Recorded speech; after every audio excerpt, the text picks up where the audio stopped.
into the pelvis. We're having the triangle of musculature that we're working with is the sartorius coming down, adductor longus, and the inguinal ligament from the pubic symphysis down over to the ASIS, as we've drawn nicely. So point 1 is we're going to be hitting that lats, that point that we do know with the vastus lateralis, stretching that skin down towards the table, sinking into that lateral edge, and slowly rolling up and over. Just gripping underneath the hamstring muscle bellies and just proximal to the knee. Get that nice hinge with the knee bent. You're going to just get a nice grip and just kind of tilt back, lean back so that you get a little bit of pressure and you can see your head bob. And the traction is axially, so it's coming from the spine out into the hips, so on a little bit of an oblique direction. And then you just maintain that traction, just very light, while you move the leg into internal rotation as far as it'll allow, and into external rotation as far as it'll allow. Into internal rotation as far as it'll allow, and into external rotation. Are you ready? So if ever somebody wants to read for me, actually, Randy, that would be lovely. Okay. Diaphragm release. Maintain gentle pressure inferior to the xiphoid process while completing point 2. So you can do that with either thumb, fingers, general. You just want to have that nice, firm pressure right in that space. So on the left side, you're going to be affecting pancreas and spleen. Right side is going to be liver, gallbladder, reflex points.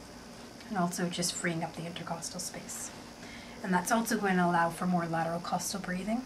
This is a good time sometimes as well if somebody's a lot of accessory breathing, is to just get them to focus on that part of the lower lung area and the lower rib cage, and get them to focus on that lateral distension of the rib cage as they breathe to help free it up, just to bring their awareness there.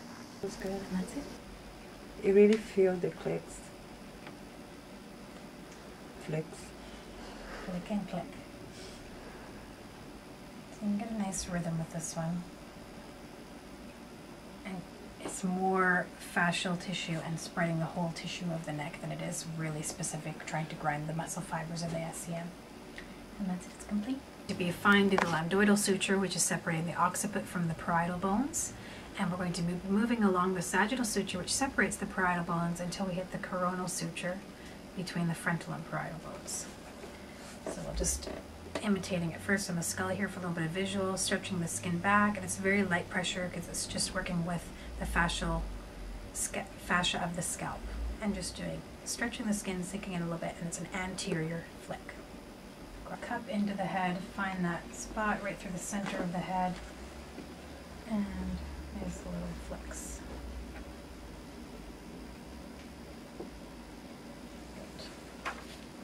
So usually the coronal suture is right about there. So if you kind of cup your fingers with the TMJ and bring your hands together, so it's usually about that. So a lot of people sometimes want to go all the way into the frontal aspect of things. You just have to go into that point.